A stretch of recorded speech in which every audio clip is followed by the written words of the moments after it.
안녕하십니까? 네, 오늘 또 이렇게 수직교회에 오셔서 또 행복한 그 이야기를 듣기 위하여 오신 여러분들을 진심으로 환영합니다.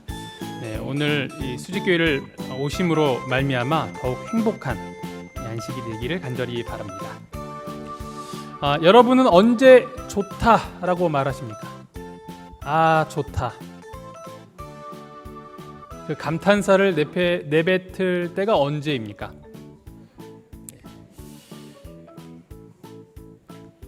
아름다운 경관을 볼 때, 기가 막힌 경관을 볼 때 우리는 어떻게 이야기합니까? 아, 좋다. 이 이야기를 합니다. 또 맛있는 음식을 먹을 때 탁 들어가는 순간 이 오감을 흥분케 하는 그 맛있는 음식을 먹을 때 어떡합니까? 아, 좋다. 이렇게 하죠.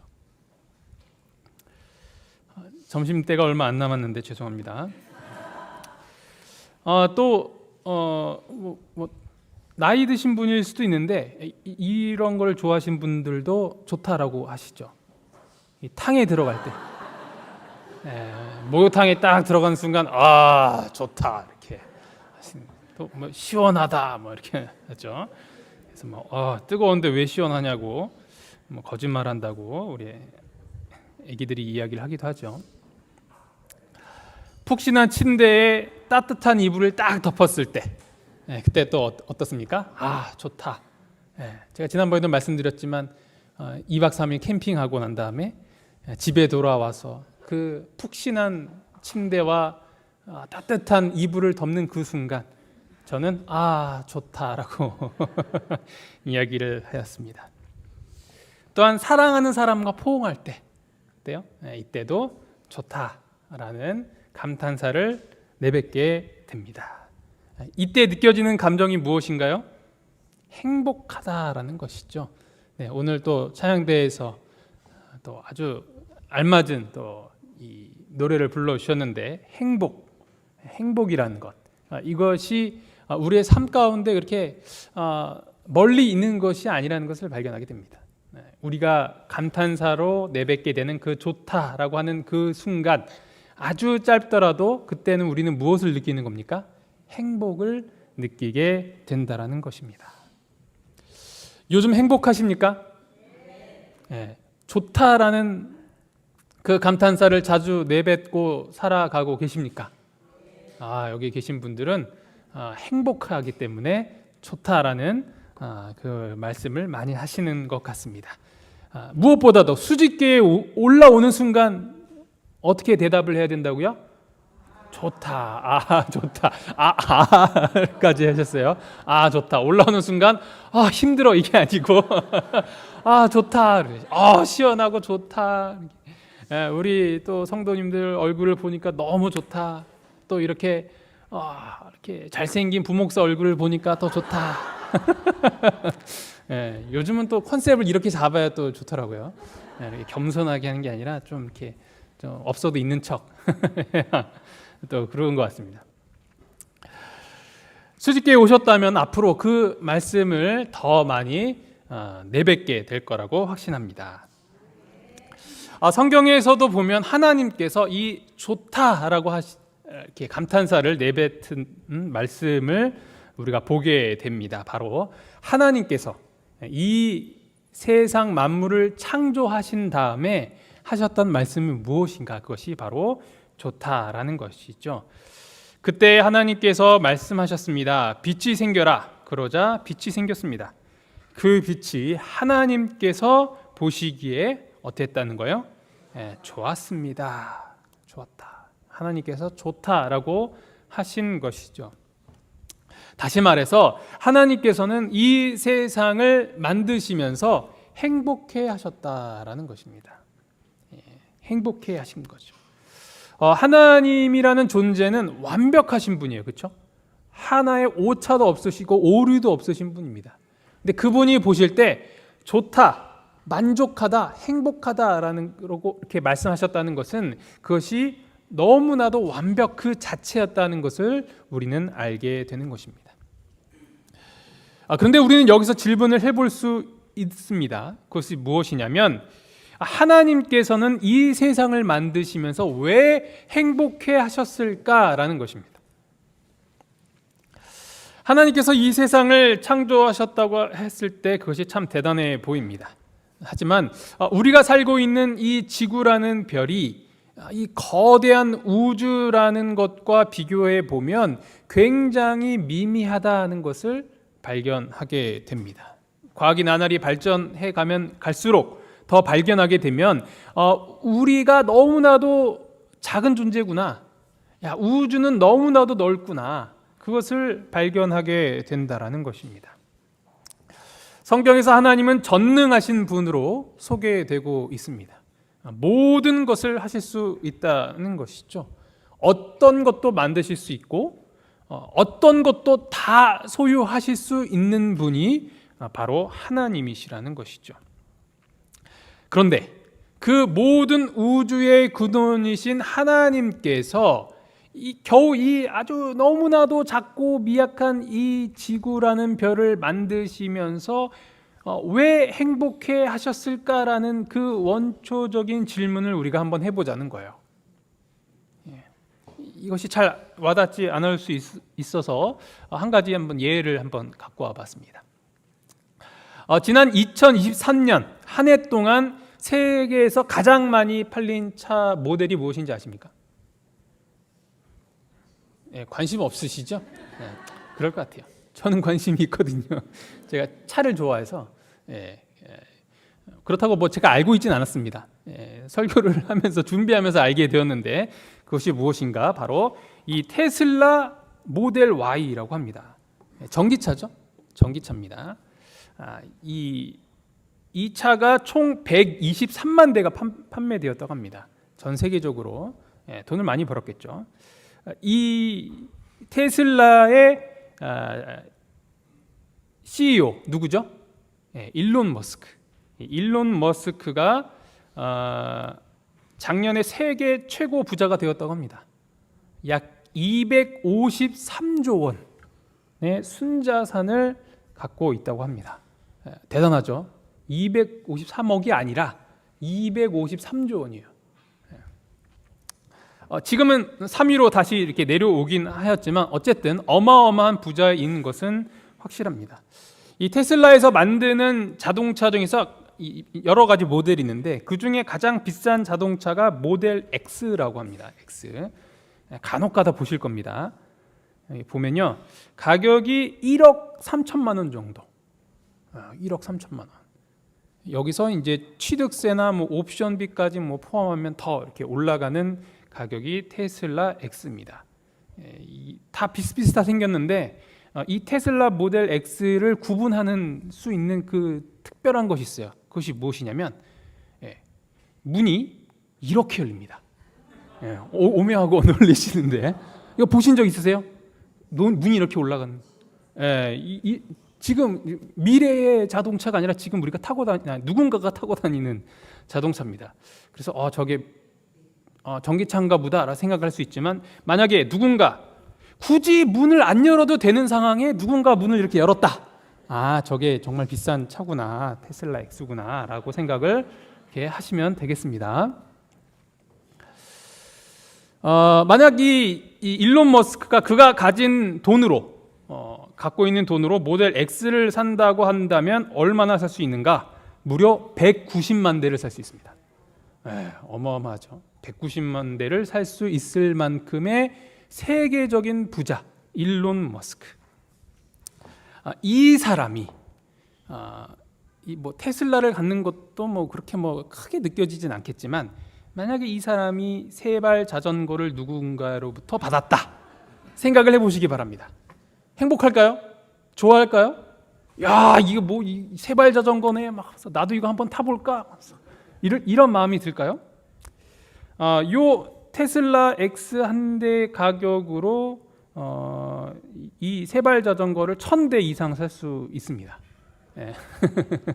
그러니 뭐 이거 받아서 뭐 이렇게 기분 좋을 일은 없다라는 것이죠. 마음만 먹으면 모든 것을 가질 수 있는 세계적인 부자, 세상에서 가장 잘 나가는 전기차, 많은 사람들이 소유하고 싶어하는 그 차의 주인이라고도 할 수 있는 그 CEO인 일론 머스크가 이 세발 자전거를 가질 때 행복할 수 있는 이유가 하나가 있어요. 그것이 무엇일까요? 자신의 사랑하는 아들을 위해서 살 때, 그때는 행복할 수 있다는 것이죠. 테슬라를 아무리 많이 갖고 있다고 하더라도 자신이 사랑하는 누군가를 위해서 무엇인가를 할 수 있다면 그것이 정말 행복한 일인 것이죠. 이 사진은 제 첫째가 자전거를 선물 받고 굉장히 좋아하는 사진입니다. 저 왼쪽에 좀 후질근하게 입고 있는 사람이 접니다. 저도 찾다가 너무 이걸 내보내도 되나 이렇게 했는데 잘 안 보여서 이렇게 했습니다. 그때 주문해서 이렇게 타고 다녔던 그런 기억이 있습니다. 하나님도 마찬가지라는 것이죠. 그분은 모든 것을 가질 수 있는 분이라는 것이죠. 자신을 위해서 이 세상을 만드셨다면 그것은 그렇게 행복한 일은 아니라는 것이죠. 하나님께서 이 세상을 창조하시면서 좋다, 행복하다라고 말씀하셨던 이유는 바로 그분께서 이 세상을 창조하실 때 가장 마지막에 창조하였던 그 주인공, 바로 사람 때문이었습니다. 우리 모두는 이 세상의 주인공이라는 것이죠. 그래서 하나님께서 하나님의 형상대로 사람을 창조하시되 남자와 여자를 만드셨습니다. 하나님께서 손수 만드신 모든 것을 보시니 보시기에 매우 좋았습니다. 저녁이 지나고 아침이 되니 이날이 6째 날이었습니다. 하나님께서 창조 사업을 다 마치신 다음에 이제는 그냥 좋은 것이 아니라 매우 좋았다라고 말씀하고 계시는 것이죠. 왜냐하면 이 세상의 주인공인 그 사람을 만드시고 그 자리에 놓게 되니 너무나도 좋았다라는 것입니다. 이 사람이 없다면 그 모든 것들은 무의미한 거예요. 그것이 의미 있고 그것으로 말미암아 행복할 수 있는 유일한 이유, 그것은 바로 그 세상에서 존재할 사람 때문이라는 것이죠. 하나님께서는 우리 때문에 행복하셨다는 사실을 오늘 이 시간 꼭 기억하시기 바랍니다. 그래서 이 모든 것들을 만드시고 매우 좋아하셨다는 사실을 잊지 마시기 바랍니다. 그런데 그렇게 완벽했을 것 같은 에덴 동산에 오개티가 하나 있었습니다. 하나님께서 매우 좋아하셨던 그곳에 유일하게 좋지 못한 것이 하나 있었다라고 기록하고 있습니다. 여호와 하나님께서 말씀하셨습니다. 남자가 혼자 있는 것이 좋지 않으니 내가 그에게 그를 도울 짝을 만들어 줄 것이다. 하나님께서 보시니까 모든 이 동물들의 암수들은 다 짝이 있어요. 그래서 자기들끼리 행복하게 또 다니고 또 무슨 말인지는 알아들을 수는 없지만 그들끼리 대화하고 뭔가 소통하는 모습을 보게 되었는데 유일하게 이 인간이라는 존재만 혼자였다라는 거예요. 그 모습이 외로워 보였기 때문에 하나님께서 짝을 만들어 주신 것이었습니다. 혼자 있는 것이 좋지 않다. 이 말씀에 동의하십니까? 몇 분 안 계시죠? 지금쯤 되면 그냥 혼자 있는 게 나은데, 그렇죠? 좀 이게 살아가면서 이렇게 살다 보면 그냥 혼자 살까? 라는 생각을 할 때가 있죠. 사람 많은 곳에 있는 것을 별로 안 좋아하는 사람이 있습니다. 그런 곳에 가면 소위 기 빨린다 라고 표현을 한다고 합니다. 그래서 그런 사람들은 빼앗긴 그 기를 회복하기 위해서 어떤 시간을 가져요? 혼자 있는 시간을 가져야 돼요. 혼자 있는 시간, 자신만의 공간에서 혼자 있는 시간을 가져야 되는 성향을 갖고 있는 사람도 있습니다. 그 중에 한 사람도 저고요. 뭐 그렇다고 제가 막 여러분들은 막 피해서 막 그런 건 아니고, 저도 밖에서 너무 이렇게 많이 놀고 이렇게 그러다 보면 집에 와서 좀 충전하는 시간이 필요하다라는 것이죠. 하지만 혼자 있는 것이 좋을 수는 있겠지만 혼자서 살아가는 것이 반드시 좋지는 않다라는 것에 대해서는 다 같이 공감하실 거라고 생각을 합니다. 지난 2022년 미국의 인사이더즈에서 진행한 인터뷰에서 일론 머스크가 오늘 함께 나눴던 일론 머스크가 다음과 같은 이야기를 하게 됩니다. You said that you cannot be and don't want to be alone. I very much share that feeling. 혼자가 될 수 없다고 한 것에 대해서 어떻게 생각하느냐라는 것입니다. 그것은 인간의 자연스러운 반응이라는 것이죠.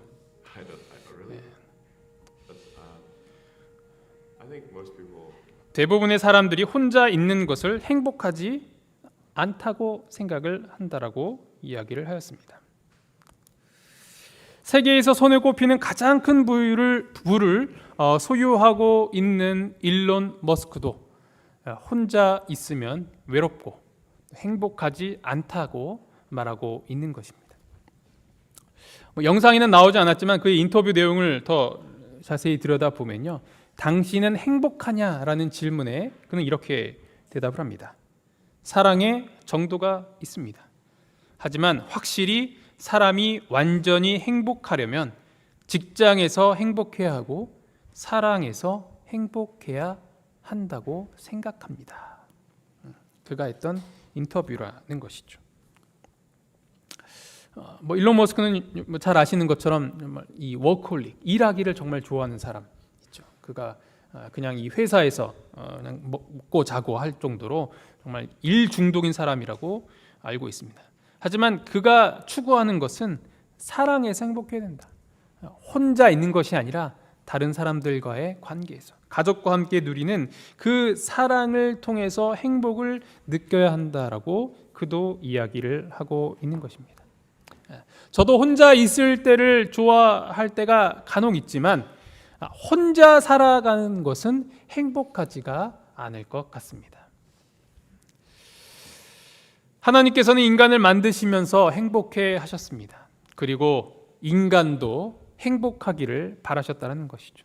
그래서 그에게 무엇을 주신 거예요? 가족을 주신 겁니다. 가족. 하나님께서는 사람이 행복하게 살아갈 수 있도록 하기 위해서 혼자 내버려 두지 아니하시고 가족을 허락하셨다는 것입니다. 하나님께서 인간을 만드시고 주신 복을 다음과 같이 말씀하셨습니다. 하나님께서 사람에게 복을 주시며 말씀하셨습니다. 자녀를 많이 낳고 번성하여 땅을 채워라. 땅을 정복하여라. 바다의 물고기와 하늘의 새와 땅 위에 움직이는 모든 생물을 다스려라. 자녀를 낳고 기르는 것이 복이다 라고 말씀하고 계시는 것입니다. 아들들은 여호와께로부터 온 상속이며 자녀들은 여호와께서 주신 상급입니다. 그래서 성경에서 말하는 기본적인 것은 가족이 있다는 것은 행복한 일이고, 자녀를 낳고 또 내 가족이 점점 늘어나는 것이 하나님으로부터 온 복이다라는 것을 설명하고 있는 것입니다. 하지만 경제적으로나 삶의 만족도 등 여러 가지를 고려했을 때 아이 낳지 않고 심지어는 결혼도 하지 않고 삶을 선택하는 사람들이 많이 늘어나고 있는 시대에 살고 있지 않습니까? 그만큼 오늘날 이 시대에 자녀가 있다라는 것은 귀한 거라는 거예요. 귀한 거. 특별하다는 것입니다. 그리고 그것이 하나님께서 주신 복이라는 것이죠. 핵심은 하나님께서 우리가 행복할 수 있도록 가족을 주셨다라는 것입니다. 그리고 그 가족의 역할을 이 교회가 또한 담당한다라는 것이죠. 여기에 있는 우리 모두가 예수님 안에서 한 가족이 될 수 있다는 것입니다. 그 행복을 주신 하나님께 감사하는 오늘 이 시간이 되기를 간절히 바랍니다. 그리고 자녀에 대한 복을 누리고 있는 분들은 더 많이 감사하시기 바랍니다. 그런데 하나님께서 주신 이 복, 이 가족을 만들고 또 자녀를 갖게 되는 이 복은 공짜가 아니라는 거예요. 그것으로 끝나는 것이 아니라는 것입니다. 우리가 해야 할 일이 있다라고 성경에서는 분명하게 설명하고 있습니다. 아이에게 올바른 길을 가르쳐라. 그러면 늙어서도 그 길을 떠나지 않을 것이다. 아이에게 올바른 길을 가르쳐야 하는 것이 부모의 도리라는 거예요. 그것이 우리의 책임이라는 것입니다. 그냥 낳고 내버려 두고 알아서 커라라고 하는 것이 아니라 이들을 먹이고 또 교육시키고 또 독립시킬 때까지 물심양면으로 지원해 주는 것이 부모의 역할이라는 것이죠. 그래서 이 세상에서 살아가고 그것을 영위하기가 힘들어하는 이 젊은 세대들에게 있어서 이것이 부담이 되는 거예요. 왜냐하면 우리 부모님들의 그 희생과 헌신을 알기 때문이죠. 그런데 지금의 처한 이 대한민국의 현실을 보면서 그것이 자신이 없으니까 못하는 거예요. 그들을 함부로 우리가 정죄하거나 손가락질을 할 수가 없는 것입니다. 왜냐하면 그만큼 부모가 된다는 것, 그것은 너무나도 큰 책임과 또 해야 할 일들이 수반되기 때문인 것입니다. 그렇다면 성경에서 말하고 있는 이 올바른 길이란 무엇일까? 어떻게 가르쳐야 바르게 자라날 수 있을까? 이것이 우리들의 고민이라면 성경에서 이렇게 설명하고 있습니다. 아버지는 자녀들의 마음을 상하게 하거나 화를 돋우지 말고 주님의 훈계와 가르침으로 잘 키우십시오. 주님의 훈계와 가르침으로 잘 키우라고 하고 있습니다. 바로 성경 말씀대로 예수님이 가르치신 방법대로 하라는 것입니다. 예수님의 자녀 교육과 관련된 가르침 중에서 유명한 것이 있다면 그 이야기 중 하나가 바로 잃은 아들의 비유라고 할 수 있습니다.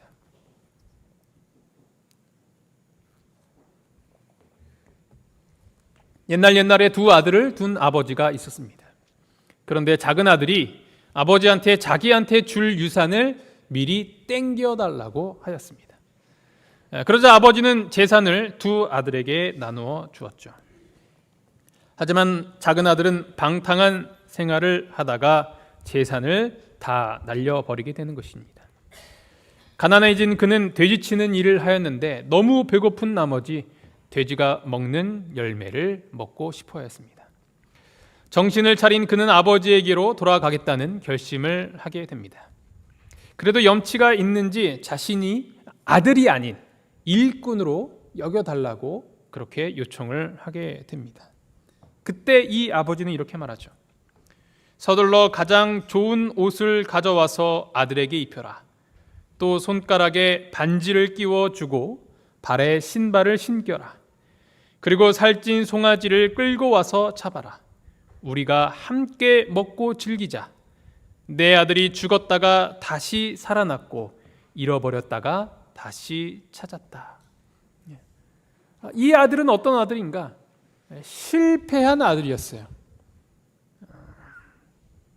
성적은 항상 꼴찌에 변변한 대학도 가지 못합니다. 취업은커녕 제대로 된 알바도 못 구하고요.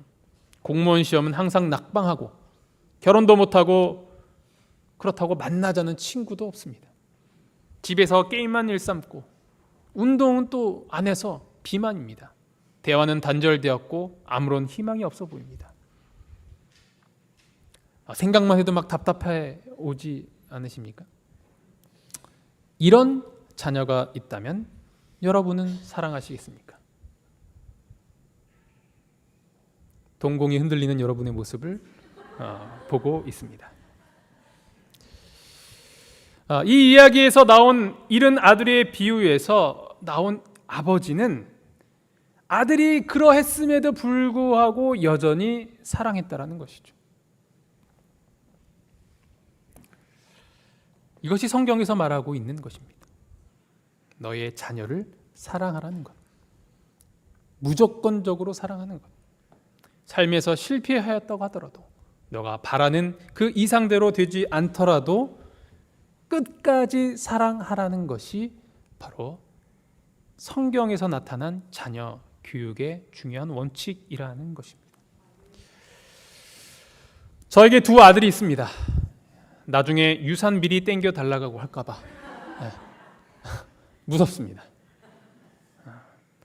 하지만 그것보다 더 두려운 것이 있다면 교회를 떠나는 거예요. 제가 그런 알겠지만 그런 이야기를 할 때도 있고, 또 그것이 가장 큰 바람입니다. 에이, 별것정을 다 하시네 라고 하시겠지만 사람 일은 아무도 모르는 것입니다. 정말 훌륭하고 존경받을 만한 그런 목사님들 중에서 신앙을 버린 자녀들을 제가 수도 없이 봤습니다. 그래서 저는 그게 가장 두려워요. 저희 자녀들이 성공하는 것, 제가 원하는 성공은 신앙 안에서 온전히 있는 것이 유일하게 바라는 것입니다. 라고 말하지만 또 뭐가 또 있겠죠. 또 학교 공부도 잘해야 되고 또 뭐 있겠죠. 하지만 이게 가장 우선순위인 것입니다.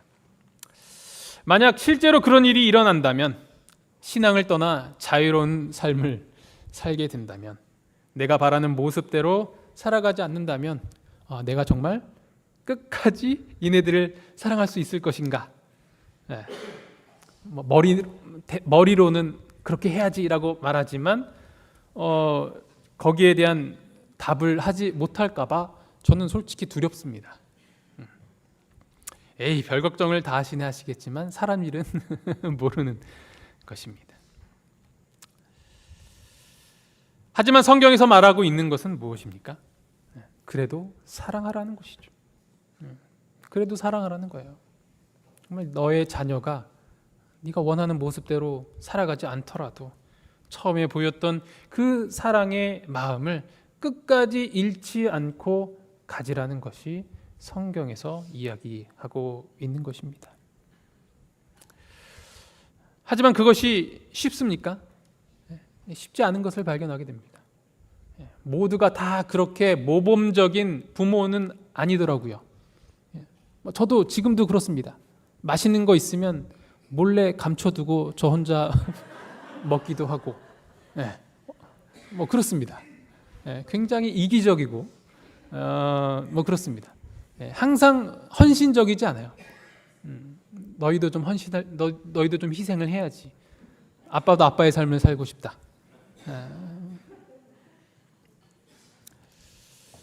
이렇게 부족한 우리가 하나님의 말씀대로 우리의 자녀를 끝까지 사랑하기 위해서 해야 할 일이 무엇인가? 바로 하나님의 사랑을 배워야 한다는 것입니다. 그리고 그분의 사랑을 채워야 한다는 것이죠. 그런데 그리스도께서는 우리가 아직 죄인 되었을 때에 우리를 위해 죽으셨습니다. 이것으로써 하나님께서는 우리를 향한 그분의 사랑을 나타내셨습니다.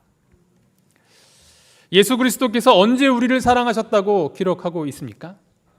언제 우리를 위해 죽으셨다고 하고 있습니까? 죄인 되었을 때라고 하고 있습니다. 죄인 되었을 때. 의인 되었을 때라고 하고 있지 않아요. 네가 완벽하게 교회에 나오고 헌신하고 변화되었을 때 사랑했다라고 하지 않습니다. 여전히 나의 말을 듣지 않고 교회에 나오지도 않고 그냥 네 살고 싶은 대로 살고 있음에도 불구하고 그때 나는 여전히 너를 사랑한다라는 것이 하나님의 말씀인 것입니다. 그렇게 실제로 하셨고요. 이것이 바로 하나님의 사랑인 것입니다. 무조건적인 사랑. 좀 어려운 말로 아가페 사랑이라고 합니다. 사람들이 말하는 사랑은 얼마나 왜곡되고 잘못되어 있습니까? 그것은 굉장히 조건적입니다.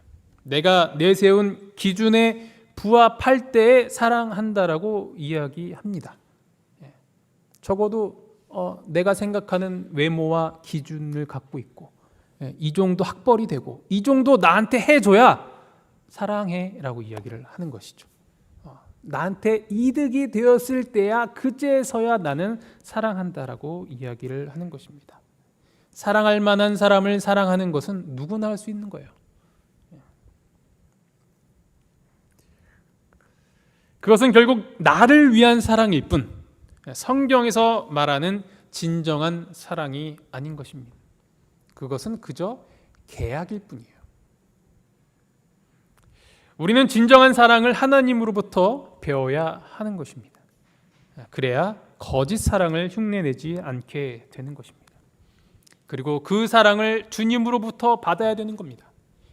채워야 줄 수 있는 거예요. 우리가 지치는 이유는 무엇입니까? 우리 가운데 있는 그 사랑이 고갈되기 때문이라는 것이죠. 하다가 결국엔 번아웃 되는 것, 나 자빠지는 것. 왜 그렇게 됩니까? 그 사랑이 소진되었기 때문이라는 것이죠. 그래서 하나님께서 요구하시는 대로 그 자녀를 끝까지 사랑해라, 무조건적으로 사랑해라, 마음에 들지 않더라도 사랑하라라는 그 말씀에 순종하기 위해서는 우리의 마음 가운데 넘치는 사랑이 있어야 된다는 겁니다. 갖고 있어야 주죠. 없는데 어떻게 줍니까? 우리가 먼저 채우고 가져야 한다는 것입니다. 우리의 자녀들에게 조건 없는 사랑을 끊임없이 줄 수 있는 것은 바로 그 사랑을 먼저 하나님으로부터 받기 때문인 것입니다. 세상에는 수많은 자녀 교육법이 있습니다. 서점에는 관련 책들이 즐비하고 유튜브만 검색해도 좋은 강의가 넘쳐나게 됩니다. 그래서 자녀와 관련된 이 말씀을 준비하라고 하셨을 때 부담이 될 수밖에 없는 것은 저는 이 전문 강사가 아니기 때문이죠. 거기에 대한 방법론적인 것은 너무나도 부족합니다. 그래도 할 수 있는 것은 그나마 저의 자녀들이 아직까지는 어리기 때문에 얘네들이 나중에 커서 정말 이상한 모양으로 살아가게 되면 제가 그런 말씀을 할 수 있을까요? 자녀를 이렇게 교육해야 됩니다. 근데 그러면 네 아들은 이렇게 얘기를 하면 제가 뭐라고 할 수 있을까요? 그러니까 그 전에 빨리 이런 것들을 이야기를 해야 하는 것이죠. 다행입니다. 아멘, 감사합니다.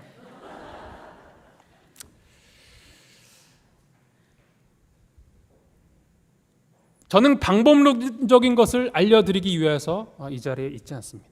성경에서 말하고 있는 중요한 원칙을 알려드리기 위하여서 이 말씀을 준비하였습니다. 고린도전서 13장이 있는 말씀을 보면 이렇게 설명하고 있습니다. 내가 내 모든 재산을 나누어 주고 내 몸을 불사르게 내어 준다 하더라도 사랑이 없으면 내가 얻는 것은 아무것도 없습니다. 사랑은 오래 참습니다. 사랑은 친절합니다. 사랑은 시기하지 않습니다. 사랑은 자랑하지 않습니다. 사랑은 교만하지 않습니다. 그런즉 믿음, 소망, 사랑 이 세 가지는 항상 있을 것인데 그 중에서 가장 위대한 것은 사랑입니다. 우리가 자녀를 어떻게 교육시켜야 하는지 많이 고민하고 공부하고 또 실천을 해야 할 것입니다. 하지만 그 모든 것을 중단하지 않고 올바른 방향으로 나아가도록 하는 것은 결국 사랑인 것입니다. 우리가 이 사랑을 잃게 되면 그 모든 노력들은 아무 소용이 없다라고 성경에서는 이야기하고 있는 것이죠. 그러나 우리는 사람이기 때문에 그 사랑이 끊임없이 나오지 않습니다. 우리도 지치고 힘들 때가 있습니다. 왜냐하면 우리에게 사랑이 없기 때문이죠. 그리고 왜냐하면 우리도 우리 자녀들의 부모이기 전에 결국 사랑이 필요한 누군가의 자녀이기도 때문입니다. 내가 자녀에게 사랑을 줄 수 있는가를 질문하기 전에 나도 누군가의 자녀로서 사랑을 받으면서 살았는가, 그리고 그렇게 살아가고 있는가를 먼저 살펴봐야 할 수도 있는 것입니다. 오늘 이 시간 이런 질문을 던지는 우리들에게 하나님께서 이렇게 말씀하십니다. 나는 너희 아버지가 되고 너희는 나의 자녀가 될 것이다. 전능하신 주님께서 말씀하셨습니다. 하나님은 우리의 아버지십니다. 그분은 무한한 사랑으로 자녀된 우리를 사랑하십니다. 우리가 그 사랑을 배울 때 우리도 또한 우리의 자녀들을 사랑으로 가르칠 수 있게 된다라는 것이죠. 그리고 그 역할을 우리의 교회가 또한 할 수 있다는 것입니다. 자녀가 있는 이들에게만 해당되는 오늘 말씀이 아닙니다. 자녀가 없는 자들에게도, 우리들에게 이 교회에서 그 자녀들이 있을 수 있다는 것이죠. 나에게 부모가 없다고 하더라도 하나님의 교회 안에서 우리는 그 부모를 발견할 수 있게 된다는 것입니다. 그래서 하나님께서는 오늘 우리에게 이 자리에 더 많은 가족들을 주셨다는 거예요. 그 가족을 통하여서 우리는 좋다, 행복하다라는 이야기를 할 수 있게 되는 것입니다. 오늘 이 말씀을 기억하시면서 사랑받는 자녀, 그리고 사랑 주는 부모가 되기를 간절히 바라면서 말씀을 마치겠습니다. 안녕하세요. 오늘은 비건 스파게티 같이 한번 만들어 볼게요. 재료는 2인분으로 준비했습니다. 스파게티 먼저 준비했는데요. 이 스파게티 2인분은 한 500원짜리 동전 크기 정도면 됩니다. 그리고 토마토, 마늘, 양파, 브로콜리, 호박, 캐슈넛, 두부인데요. 이 재료들을 어떻게 준비하냐면 짠! 토마토는 깍둑 썰고요. 그리고 채 썰어 주시고 송이를 떼서 데쳐 주시고요. 저며 주시고 반달 썰기 해 주시고 두부는 물기를 꼭 짜주세요. 그리고 우리는 페투치나 면이 집에 있어서 이걸 사용했는데 보통 스파게티는 10분이면 삶는 게 딱 좋은데 요거는 조금 두꺼워서 조금 더 삶은 것 같아요. 딱 삶았더니 이렇게 되었네요. 그리고 캐슈넛은 스파게티 삶은 면 조금 남겼다가 한 컵 정도 남겼다가 캐슈넛이랑 같이 갈았습니다. 그리고 또 필요한 건 소금과 그리고 올리브 오일, 우리는 캡슐로 준비했고요. 그리고 다 만들어진 다음에 파슬리 뿌리려고 집에 있는 파슬리도 준비했습니다. 그럼 요리해 볼게요. 불을 중불로 올리고 올리브 오일을 2큰술 먼저 넣어뒀습니다. 불은 중불로 하시고요. 맨 처음 마늘을 볶아 주실게요. 그리고 마늘 향이 좀 난다 싶으시면 양파를 넣고 볶으시면 되겠습니다. 양파가 좀 익어서 색깔이 투명해질 때까지 볶으시면 됩니다. 호박 볶고요. 브로콜리도 넣어주겠습니다. 토마토를 좀 물컹물컹하게 먹고 싶으면 빨리 볶으시면 되고 아니면 나중에 살짝 볶으면 됩니다. 토마토 볶겠습니다. 이렇게 볶아지고 나면 야채들만 따로 소금으로 간을 한번 하겠습니다. 소금은 기호에 따라 적당하게 하시면 됩니다. 원하는 만큼 볶아졌으면 이제 불을 끌게요. 우리가 삶아놓은 면을 넣습니다. 이렇게 면이 다 풀어지고 섞였으면 캐슈넛과 우리가 면 삶은 물로 만들어 놓은 소스를 위에 끼얹으면 됩니다.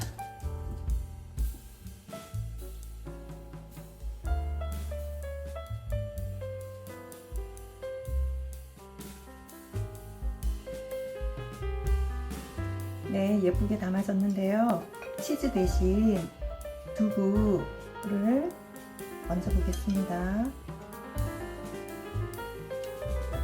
장식으로 파슬리 예쁘게 뿌려주시고요.